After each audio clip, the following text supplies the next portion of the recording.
जिज्ञासु मित्रों, बहुत बहुत अभिनंदन है आप सभी का दिव्य सृजन में। प्रत्येक दिवस की भांति आज फिर हम यहाँ पर यह लाइव चर्चा का कार्यक्रम शुरू कर रहे हैं।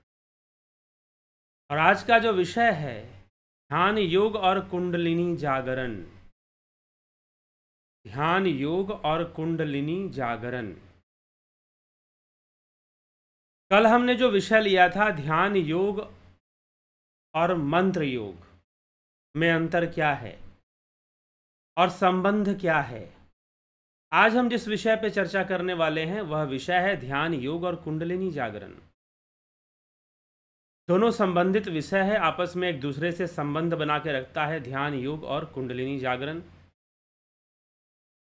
कैसे संबंध है और मिथ क्या है, अर्थात कि बहुत सारी बातें जो कुंडलिनी जागरण के बारे में प्रचलित हैं वह क्या है, कैसे चीज़ें चल रही हैं, हमें इस विषय को कैसे समझना चाहिए। तो आज हम इस विषय पर चर्चा करेंगे और समझने का प्रयास करेंगे कि सत्य क्या है, असत्य क्या है, कुंडलिनी जागरण का सत्य, कुंडलिनी जागरण का असत्य क्या है और संभावनाएं क्या हैं इस क्षेत्र में। इन सभी बातों को हम समझने का प्रयास करेंगे। तो चलिए अब हम इस विषय पर चलें कि कुंडलिनी जागरण। देखिए, आज के समय में बहुत सारी ऐसी संस्थाएं हैं, बहुत सारे ऐसे लोग हैं जो कुंडलिनी जागरण की बात करते हैं कि आपकी कुंडलिनी शक्ति जागृत हो जाएगी। तो आप, पहले तो ये बात किया जाता था, मैं बताऊं, मद्रास से, चेन्नई से लगभग 6 महीने पहले की बात है। मुझे एक युवक ने फ़ोन किया, फ़ोन करके कहा कि मेरी कुंडलिनी जागृत है। मैंने कहा कि फिर तुम कुछ महान कार्य करो। तो उसने कहा कि नहीं, महान कार्य तो मुझसे नहीं हो पाएगा, क्योंकि इस कुंडलिनी जागृत होने के कारण मेरा जो संतुलन है, मेरा जो मानसिक संतुलन है, मेरा जो मस्तिष्क का संतुलन है, वो बिगड़ चुका है। मुझे बताया गया यहाँ पर मद्रास में कोई संस्था है जहाँ पर कुंडलिनी जागरण किया जाता है, कुंडलिनी शक्ति को जागृत किया जाता है। तो उसने कहा कि मुझे बताया गया कि देखो, स्वामी विवेकानंद ने जो बहुत बड़ा काम किया, बहुत महान कार्य किया, क्यों कर पाए? क्योंकि उनकी कुंडलिनी शक्ति जागृत थी, इसलिए वो बहुत बड़ा काम कर पाए। और दूसरी बात, और भी जितने बड़े महापुरुष हुए, चाहे अरविंदो हों या और भी, उन सब की कुंडलिनी शक्ति जागृत थी, तभी वो महान बन पाए और तभी वो महापुरुष बन पाए और महान कार्य कर पाए। इसलिए तुम्हारी भी कुंडलिनी जागृत हो जाएगी, तुम्हारे द्वारा महान कार्य होगा और जो सांसारिक आसक्तियां हैं तुम्हारी खत्म हो जाएंगी। इस प्रकार से मुझे समझाया गया। उस युवक ने कहा कि इस प्रकार से मुझे समझाया गया और ऐसी प्रेरणा प्राप्त करके मैं अपनी कुंडलिनी जागृत करवाने चला गया। और वहाँ पर कुछ ऐसी क्रियाएं की गई, कुछ शक्तिपात किया गया, कुछ क्रियाएं की गई, जिस समय करते समय तो मुझे आनंद की अनुभूति हुई, बहुत हल्कापन महसूस हुआ, बहुत आनंद का अनुभव हुआ। लेकिन बाद में मुझे बहुत ही असंतुलन का सामना करना पड़ा, मानसिक असंतुलन, मानसिक व्याधि का सामना करना पड़ा, मनोरोग का सामना करना पड़ा। रात को नींद ना आना, मेरा मोटापा भी बढ़ने लगा। फिर मेरी दवाइयाँ चलने लगी स्किज़ोफ्रीनिया की, मुझे स्किज़ोफ्रीनिया के सिम्टम्स भी आने लगे और मेरी दवाइयाँ चलने लगी। मुझे ट्रैंक्विलाइजर्स खाना पड़ा मुझको। तो मुझे समझ में नहीं आ रहा कि ये कुंडलिनी शक्ति जागृत होने से कोई महान कार्य करता है या कहीं ऐसा तो नहीं कि कोई पागल भी हो जाता है, मानसिक संतुलन को खो बैठता है कुंडलिनी जागरण से, कहीं ऐसा भी तो नहीं होता। लेकिन पूरा सत्य क्या है, यह हमें कैसे समझ में आएगा? ये कैसे समझ में आएगा? मैंने उससे पूछा कि तुम स्वामी विवेकानंद का नाम सुन के चले गए कि स्वामी विवेकानंद की कुंडलिनी शक्ति जागृत थी, उनकी कुंडलिनी जागृत थी, इसीलिए वो महान कार्य कर पाए।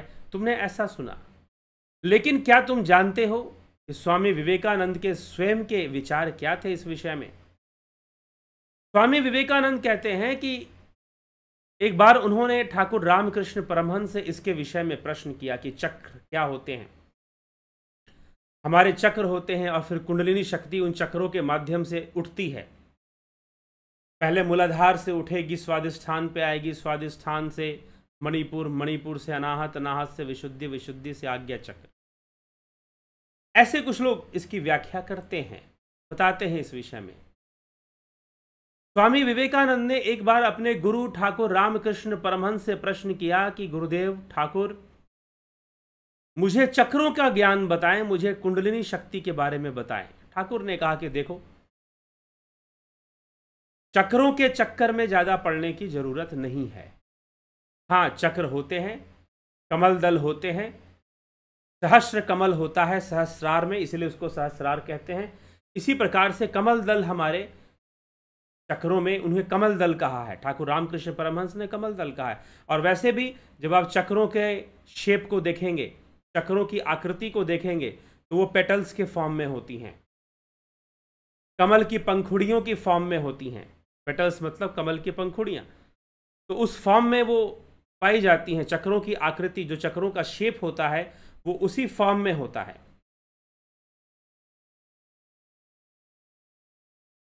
ठीक,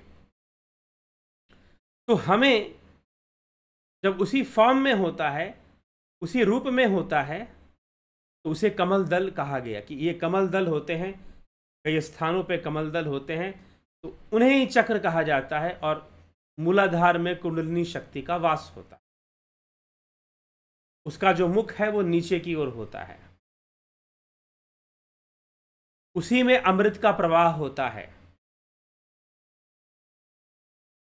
तो इस प्रकार से कुंडलिनी शक्ति होती है, लेकिन जागृत हो जाएगी तो हमारा कल्याण हो जाएगा। तो अब दो प्रकार के लोग हैं। तो ठाकुर ने, रामकृष्ण परमहंस ने, स्वामी रामकृष्ण परमहंस ने स्वामी विवेकानंद को समझाया, कहा कि ऐसी चीजें होती हैं, लेकिन इनको जागृत करना ये अपने आप हो जाती हैं। अगर तुम ध्यान करोगे तो ये अपने आप जागृत हो जाएंगे। लेकिन अगर इनके पीछे पड़ोगे, अगर छेड़ोगे इनको, भाई सर्पणी है वो, सर्पेंटाइल, सर्पेंट है वो, अगर छेड़ोगे और उसके मुख को छेड़ोगे तो वो जहर पैदा करती है, विष पैदा करती है। इसीलिए मात्र ध्यान करो। जब तुम्हारा ध्यान होगा तो अपने आप कुंडलिनी शक्ति जागृत होगी, स्वतः ही कुंडलिनी शक्ति जागृत होगी। तुम कुंडलिनी के चक्कर में मत पड़ो। ऐसे करके ठाकुर रामकृष्ण परमहंस ने समझाया। और अगर आप योग विज्ञान को समझेंगे तो शिव संहिता में भी यह कहा गया है कि अगर उस कुंडलिनी शक्ति को, उसका मुख पकड़कर उठाने की कोशिश करोगे, अर्थात उसे मूलाधार से जागृत करोगे, तो बहुत भारी नुकसान हो सकता है आपका। विष उत्पन्न होगा फिर, क्योंकि मूलाधार चक्र विष का स्थान है। मूलाधार चक्र सूर्य का स्थान है। मूलाधार चक्र में क्रूरता है। उपनिषद कहते हैं कि इसी कारण से आंतों में, अपान वायु में मृत्यु का वास है, और मूलाधार में वहां अपान वायु बहती है, प्रवाहित होती है। तो इस प्रकार से ऐसी परिस्थिति बनने लग जाती है, इस तरह की सिचुएशंस क्रिएट होने लग जाती हैं।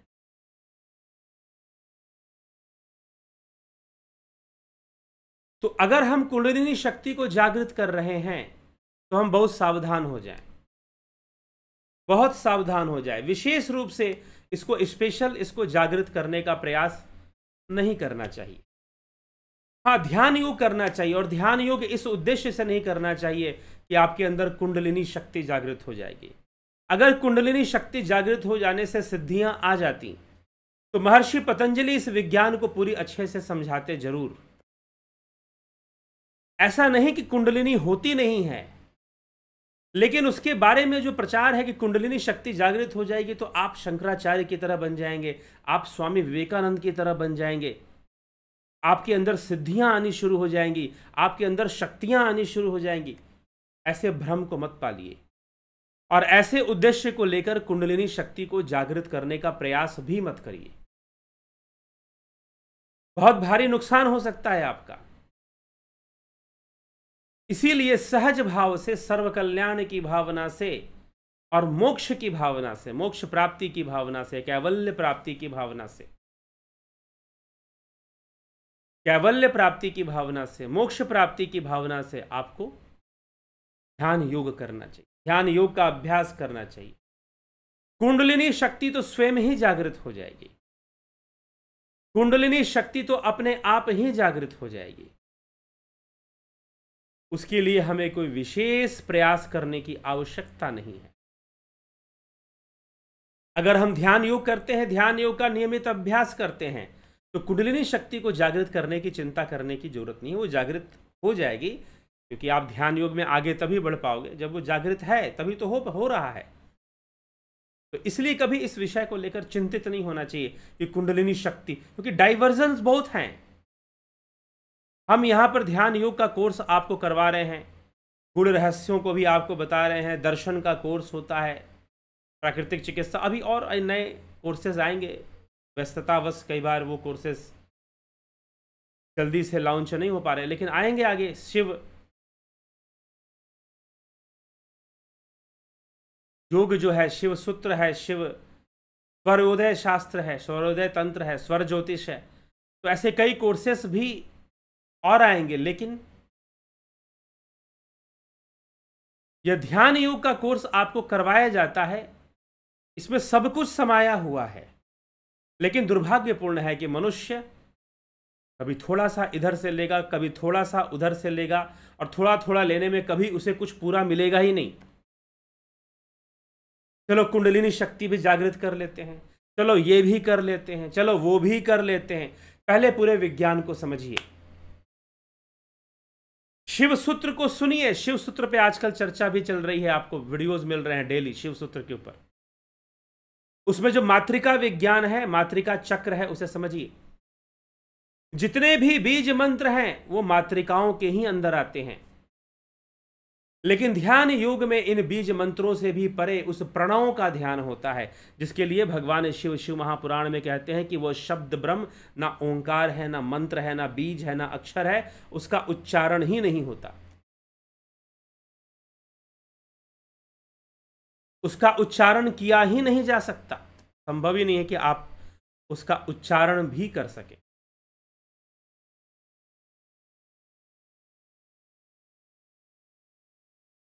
ठीक है, तो उसका उच्चारण नहीं होता, वह अजपा जाप है, निर्लिप्त है,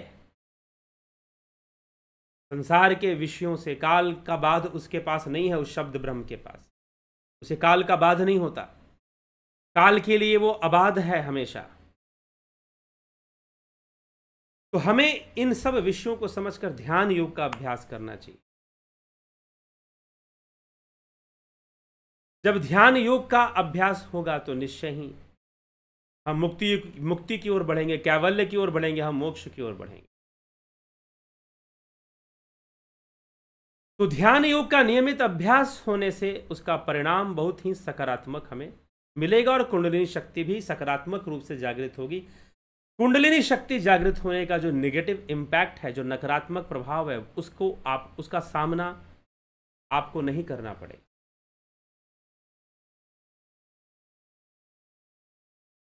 नहीं करना पड़ेगा सामना। कब नहीं करना पड़ेगा? जब सही विधि से ध्यान योग होगा। नहीं तो बाहर से आदमी बहुत सारा लक्ष्य प्राप्त करने के लिए कुंडलिनी शक्ति को जागृत करना चाहता है। कई बार तो दुश्मनों को हराने के लिए कोई कुंडलिनी शक्ति को जागृत करना चाहता है, लेकिन वास्तव में समझना यह है कि कुंडलिनी शक्ति हमें प्राप्त हुई है, इसलिए प्राप्त हुई। तो विवेक से विचारणीय है ध्यान योग का विषय, विवेक से विचारणीय। हमें ध्यान योग करना चाहिए, अभ्यास करना, बिना इसकी चिंता किए कि कुंडलिनी शक्ति जागृत होगी कि नहीं होगी। अगर आप नियमित ध्यान करोगे, सही से करोगे, तो अवश्य जागृत होगी। आपके सारे चक्र संतुलन में रहेंगे, चक्रों का बैलेंस बिगड़ेगा नहीं। अगर नियमित रूप से आपका अभ्यास हो पाए तो, हो पाता है तो।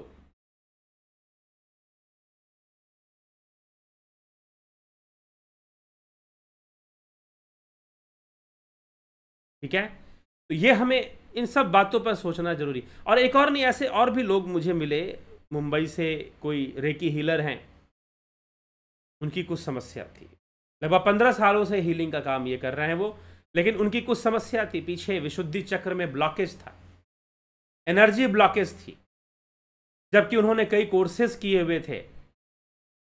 अब जैसे कई लोग श्री महाविद्या मुझसे कहते हैं कि आप श्री महाविद्या पे भी कोर्स लाइए। क्या ध्यान योग करने के बाद इसकी आवश्यकता है? इसीलिए मातृका चक्र को समझिए। शिव सूत्र में मातृका चक्र समझाया गया है, अभी मातृका चक्र आपको मिलेगा भी समझने के लिए। तो मातृका चक्र में मातृकाएं होती हैं और मातृकाओं के केंद्र में प्रणव है, ओंकार है,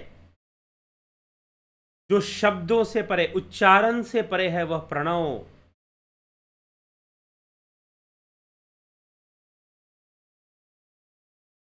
उच्चारण से परे है वह प्रणव, उसका उच्चारण नहीं होता, वह शब्द ब्रह्म है, वह प्रणव। ठीक है, तो ये जो कुंडलिनी शक्ति या जो चक्रास है, चक्रों के बीज मंत्र होते हैं, ये बीज मंत्र मातृका है, प्रणव नहीं है। सब प्रणव के बंधन में है, सब प्रणव से निकले हैं और प्रणव में ही समा जाते हैं। सभी अक्षरों का, सभी मंत्रों का लय हो जाता है उस महामंत्र में।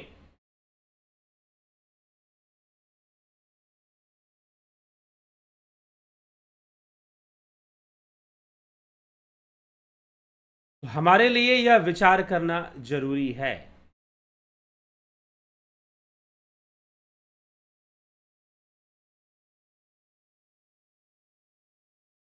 तो हमारे लिए यह विचार करना जरूरी है, समझना जरूरी है। तो कई बार लोग ऐसे मिलते हैं जो चक्रों के चक्कर में पड़कर कुछ गड़बड़ हो गया है, कई बार कुंडलिनी शक्ति जागृत हो गई है इसलिए गड़बड़ हो गया है। तो ऐसे बहुत सारी परिस्थितियां जीवन में बन सकती हैं हमारी। कई लोग इस प्रकार के सामने आ सकते हैं जो ऐसी समस्याओं का सामना कर रहे होते हैं। इसीलिए जब आप कुंडलिनी शक्ति जागृत करने की बात करेंगे तो आप बीज मंत्रों का स्मरण करते हैं। वहां पर 7 चक्रा हैं तो 7 बीज मंत्र भी हैं। 7 चक्रा हैं तो 7 बीज मंत्र भी हैं। लेकिन ध्यान योग में इन सभी बीज मंत्रों का जो उद्गम स्थान है वो प्रणव है। प्रणव का अभ्यास कराया जाता है इस ध्यान योग में। ध्यान योग में प्रणव का अभ्यास कराया जाता है, प्रैक्टिस कराया जाता है। तो जहां प्रणव का अभ्यास चल रहा है, जहां ओंकार का अभ्यास चल रहा है, वहां बाकी मंत्रों का, शब्दों का महत्व नहीं होता, गौण हो जाता है सब कुछ। इस तरह की चीजें वहां पर गौण हो जाती, मामूली हो जाती है, कहने का मतलब।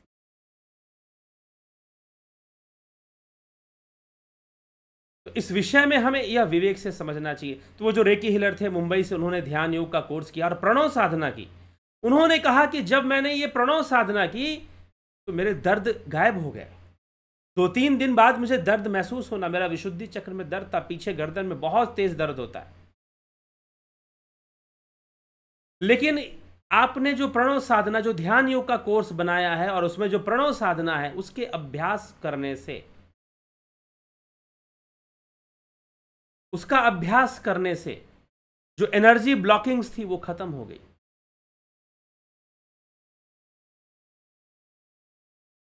एनर्जी ब्लॉकिंग्स खत्म हो गई और सामान्य महसूस होने लगा, पहले से ज्यादा संतुलित अनुभव होने लगा, संतुलित महसूस होने लगा।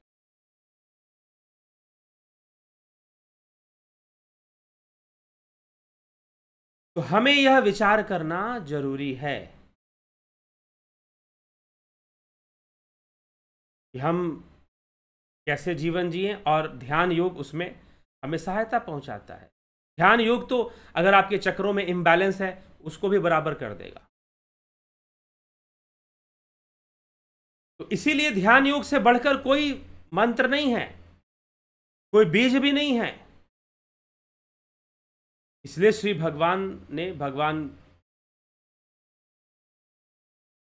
शिव ने, भोलेनाथ ने हमेशा से ध्यान योग की प्रेरणा देते हैं। वह अपना परिचय देते हुए भी ध्यान योग के प्रति प्रेरित करते हैं।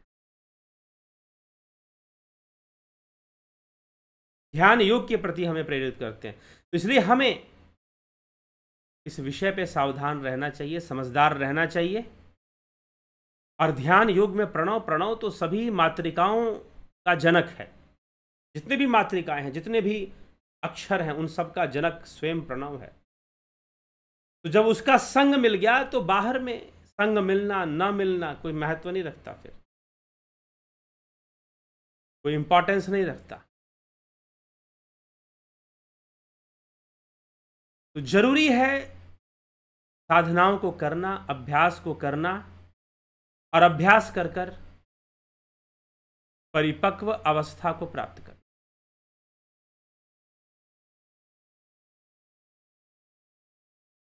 तो यह संतुलन का विषय है। ध्यान योग संतुलन लाता है, चक्रों में भी संतुलन लाता है। कुंडलिनी शक्ति को जागृत भी करेगा तो ध्यान योग से वो कंट्रोल में रहती है, नुकसान नहीं पहुंचाती, लेकिन हमारा कंट्रोल ना करने की आदत हमें परेशान कर सकती। इसलिए हमें विचार करना है, और विचार कर कर सही चुनाव कर कर विवेक से समझना है। जबरदस्ती का कुंडलिनी जागरण करने की जरूरत नहीं है। ध्यान योग करने से वो एक प्रोसेस में धीरे धीरे हो ही जाता है। समझने की आवश्यकता है, और इसीलिए ध्यान योग का कोर्स चलता है, प्रत्येक महीने चलता है। आप इस कोर्स को ज्वाइन कर लीजिए और इसका पूरा लाभ उठा सके, बहुत अच्छी बात है।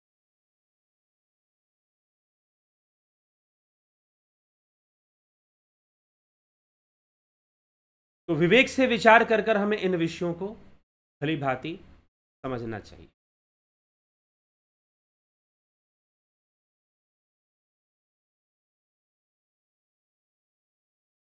नहीं तो हमारा बहुत भारी नुकसान भी साधना पथ पे हो सकता है।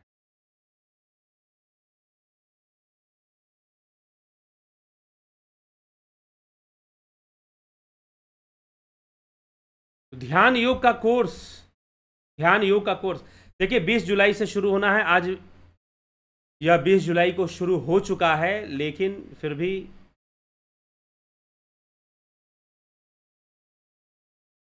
या 20 जुलाई को शुरू हो चुका है, तो क्या इसको ज्वाइन कर सकते हैं? जी हाँ, अगले 3 दिनों तक ज्वाइन कर सकते हैं, 2023 तक। 2023 में 23 जुलाई तक आप ज्वाइन कर सकते हैं। कल भी ज्वाइन कर सकते हैं, परसों भी ज्वाइन कर सकते हैं। तो इतना मैनेज हो जाएगा, लेकिन उसके बाद मैनेज नहीं होगा। जिसकी उम्र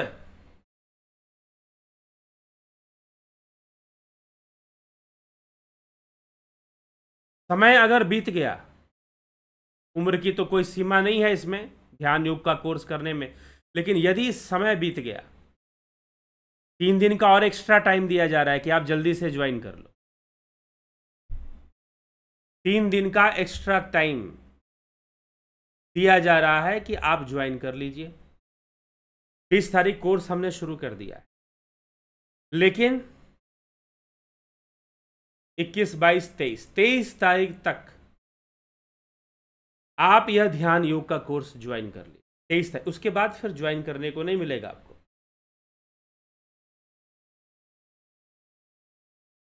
फिर से आपको ध्यान योग का कोर्स ज्वाइन करने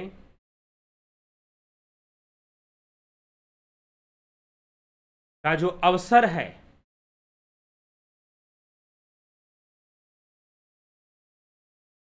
क्या प्रश्न है?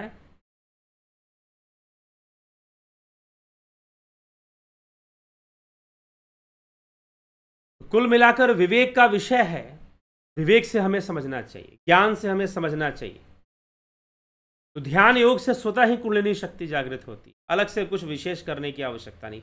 क्योंकि ध्यान योग में प्रणव का अभ्यास होता है। मातृकाएं हैं, यह बीज मंत्र भी मातृकाएं हैं, लेकिन इनके भी केंद्र में जो ओंकार बैठा हुआ है वही वास्तव प्रणव है। तो कुल मिलाकर वही तो प्राप्त करना है, कैवल्य ही तो प्राप्त करना है, उसी में हमारा प्रणव है, उसी में हमारा कल्याण भी वहां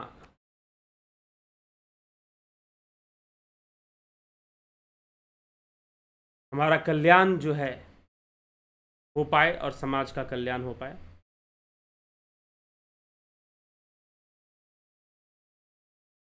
निश्चय ही बहुत लाभ मिलता है ध्यान योग करने के। तो ये अब जो कहते हैं लोग कि कुंडलिनी जागरण करना है, चक्रों की साधना करो, तो ध्यान योग उससे ऊपर लेवल की साधना है। चक्रों को जागृत करना, कुंडलिनी शक्ति को जागृत करना, इन सबसे ऊपर लेवल का साधना है ध्यान योग। ये समझने की आवश्यकता। चलिए आगे बढ़ेंगे। आप ज्वाइन करना चाहते हैं 23 जुलाई तक कर सकते हैं। 23 जुलाई तक ध्यान योग का कोर्स कर सकते हैं। प्राकृतिक चिकित्सा का भी 23 जुलाई तक, फिलोसफी दर्शन का भी कोर्स आप 23 जुलाई तक, 23 जुलाई तक आप कर सकते हैं।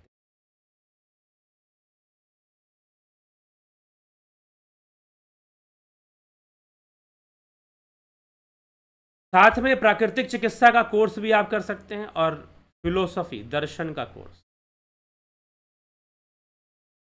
पाश्चात्य दर्शन और भारतीय दर्शन, पश्चिम में विचारकों ने क्या बताया, भारत में विचारकों ने पर कैसा प्रभाव पड़ा और क्या बताया, इन सब को ध्यान में रखते हुए कि भारतीय दार्शनिक और पाश्चात्य दार्शनिक ने परम सत्य के बारे में क्या क्या बातें बोली हैं, क्या क्या बातें समझाई, ये दर्शन कोर्स में मिल जाएगा आपको, फिलोसफी कोर्स में मिल जाएगा, तर्क वितर्क के साथ प्राप्त हो जाएगा आपको। तो जरूर इसका लाभ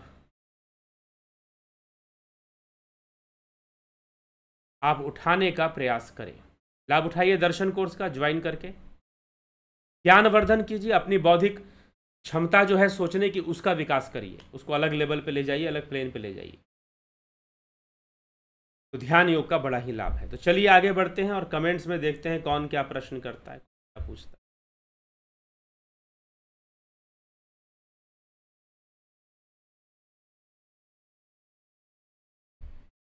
हम्म।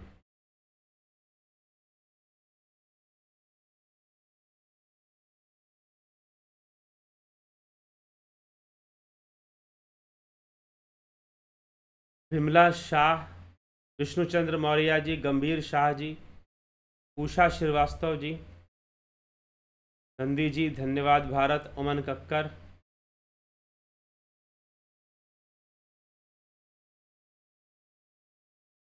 स्वामी भक्त देव, शुभ योगी जी, पलकधारी जी,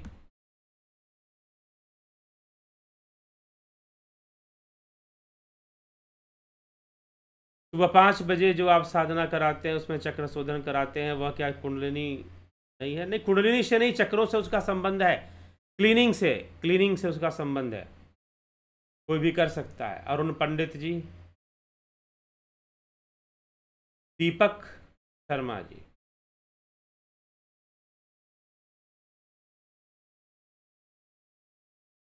तो इसी के साथ चलिए हम आगे बढ़ेंगे। और जो लोग ध्यान योग का कोर्स ज्वाइन करना चाहते हैं 23 जुलाई तक कर सकते हैं, नेचुरोपैथी का भी, फिलोसफी का भी। ये सारे कोर्सेज आज स्टार्ट हो गई हैं, लेकिन ज्वाइनिंग अगले 3 दिन तक संभव है, उसके बाद संभव नहीं।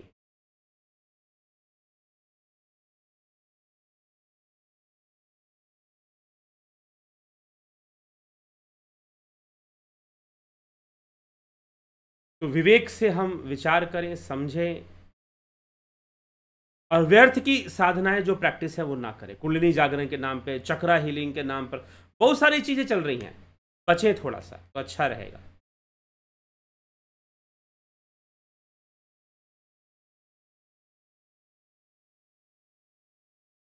मैंने आपसे लास्ट ईयर ये कोर्स किया है, फिर से करना है कि अगर आपको लगता है तो कर सकते हैं, अगर आपको लगता है कि फिर से करना है कर सकते हैं।